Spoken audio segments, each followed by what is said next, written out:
Hello guys, hello, this is for Gemini.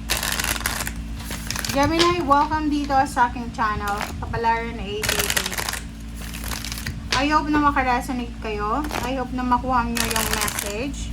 By the way, last week na pala to ng June 2026. Para sa mga Gemini, ano bang gustong iparating sa inyo ng baraha? Alright, Gemini.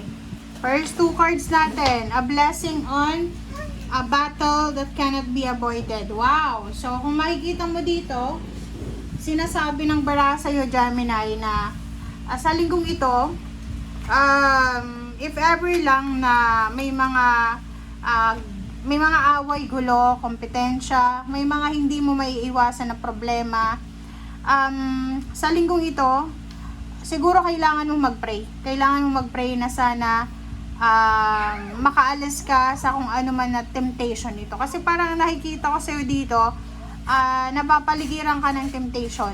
Okay? Like for example, if you're in a relationship, may mga tao na gustong pumasok sa buhay mo as a third party. Trabaho naman, may mga temptation dito na, like may trabaho ka na, may mga kaibigan ka kakilala na tinitempt ka na lumipat sa pinagtatrabahuhan nila or kung ano pa man. Meron din ditong temptation from your relationship. And nakikita ko na may iba na may mga karelasyon na masyadong obsessive. Parang ganon. Okay? Alright. So, next card ay blessing on the senses that give the world to you. Diba? So, yun, common sense. Ito yung barahan na to, common sense. Bless ka daw.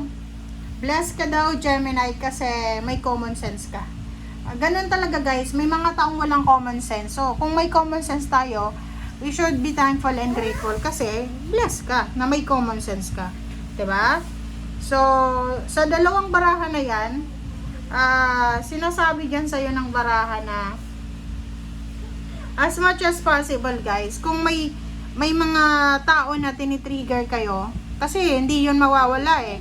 Maraming mga masasama sa paligid natin na pag nakikita tayong masaya, hindi sila papayag na hindi tayo malungkot. So, ititrigger ka nila. So, sabi ng baraha dito, as much as possible, iwasan natin yan. Okay? Kontrolin natin, i-disiplina natin yung sarili natin na huwag pumatol.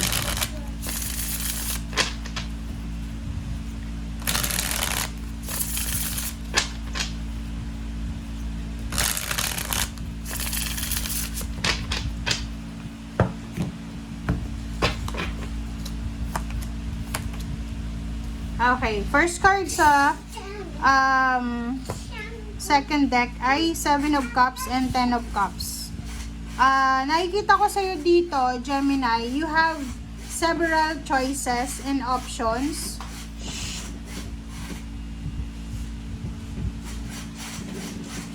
You have several choices and options, Gemini, na posibleng ito yung choices na maging masaya. Like for example, sa love life mo, you have choice and options na maging masaya. You have choice and options also sa family na maging maayos yung family. For the two cards here, sinasabi na may choice tayo. May choice tayo na mas piliin natin yung katahimikan, yung peace of mind, yung kapayapaan. Kasi minsan, di ba, may mga tao na hindi nila kontrolado yung sitwasyon. So, wala silang magagawa kundi sumunod lang sa kung ano yung galaw ng kapaligiran.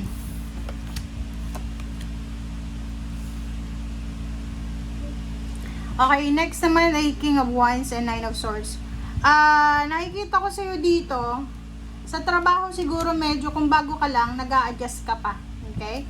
Bago ka pa sa trabaho. Kasi kung bago ka pa lang, nakikita ko siya dito nag-a-adjust ka pa. Okay, adjust ka pa sa schedule, sa mga routine, parang ganon.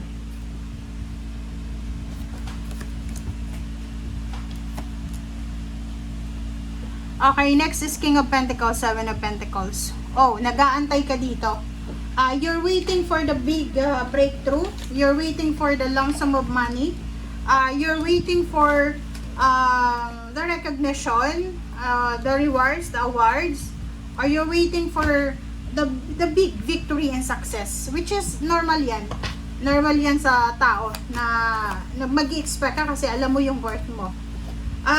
So yung family life mo, yung family like your foundation, siblings, parents, relatives, walang masyadong problema. Okay? Strong yung foundation nyo, strong yung matatag yung pamilya. Nakikita ko sir dito, financially may darating na pera. Financially may darating na financial openings, financial new beginnings na pwedeng magdala sa'yo ng financial freedom. Okay?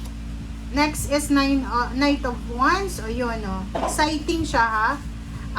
Isang exciting na financial news ang posibleng darating sa'yo. Isang exciting na financial information. Like, halimbawa, sasabihin sa'yo, Gemini, na may hiring doon sa company na yon. Nangangailangan sila ng ganyan-ganito. So, kumbaga, kung may mga connections kayo, may kakilala kayo, mabilis kayong makakuha ng mga information.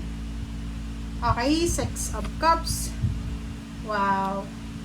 Nakikita ko na yon, may isang Gemini dito, lalaki, na gustong-gusto mo nang mabago yung takbo ng buhay mo. Gusto mo nang umalis sa lugar kung nasaan ka ngayon. Gusto mo nang pumunta sa lugar na mas secured, mas stable, and mas, kumbaga, fruitful. Kaso lang, yun, pagod na pagod ka na Gemini sa pag-aantay kung kailan ba darating yan. Nakikita ko sa'yo dito na may mga decision ka from your past. Tao ka lang diba? May mga past failures and mistakes tayo na pinagsisihan natin sa nakaraan na posibleng magbabalik siya. At either kung dati ay tamad ka, kung dati ay medyo wala ka sa focus, pwedeng babalik siya. Pero kaya mo naman yan na i-manage. Yun, kung bago ka lang sa trabaho, bago ka lang sa company, kailangan may pasensya ka. Okay? Be patient. Kung bago ka lang sa trabaho or negosyo or kung anong pamilya na pinagkakakitaan mo, maging mapasensya, self-control, moderation ang kailangan natin. Three of Wands. Wow. So, yun. Yung iba din dito, may Gemini na nag-aantay sila ng visa, ng permit, like residence permit or residence papers, parang ganon. Nakikita ko sa'yo dito na may mga tao sa paligid mo na may mga financial problems sila. Okay? May financial problems yung mga taong ito na kailangan nila ng suporta galing sa'yo.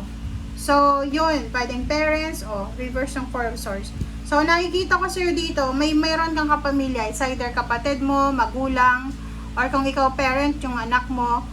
Meron silang mga financial problems sa kailangan nila ng tulong. So, maging aware daw kayo, Gemini, sa mga taong nakapaligid sa inyo. Okay? Eight of Cups, King of Swords, and Justice. So, dito sa barahang to, sinasabi ng baraha sa'yo dito na may mga opportunities na binibigay sa'yo ang universe, pero hindi pa siguro siya visible sa ngayon. So, kung may darating daw, so maybe ano ba yun? August. Okay, so pwedeng August siya. Pwedeng may mag-offer sa'yo ng contract. May magyayaya sa'yong magpakasal kung babae ka. Or may mga documents and papers ka na kailangan ayusin sa August. Sabi ng baraha sa'yo, focus ka dyan ha. Huwag mong parang i-take for granted siya. Sa love life naman, ang nakikita ko, yung love life maganda. Okay?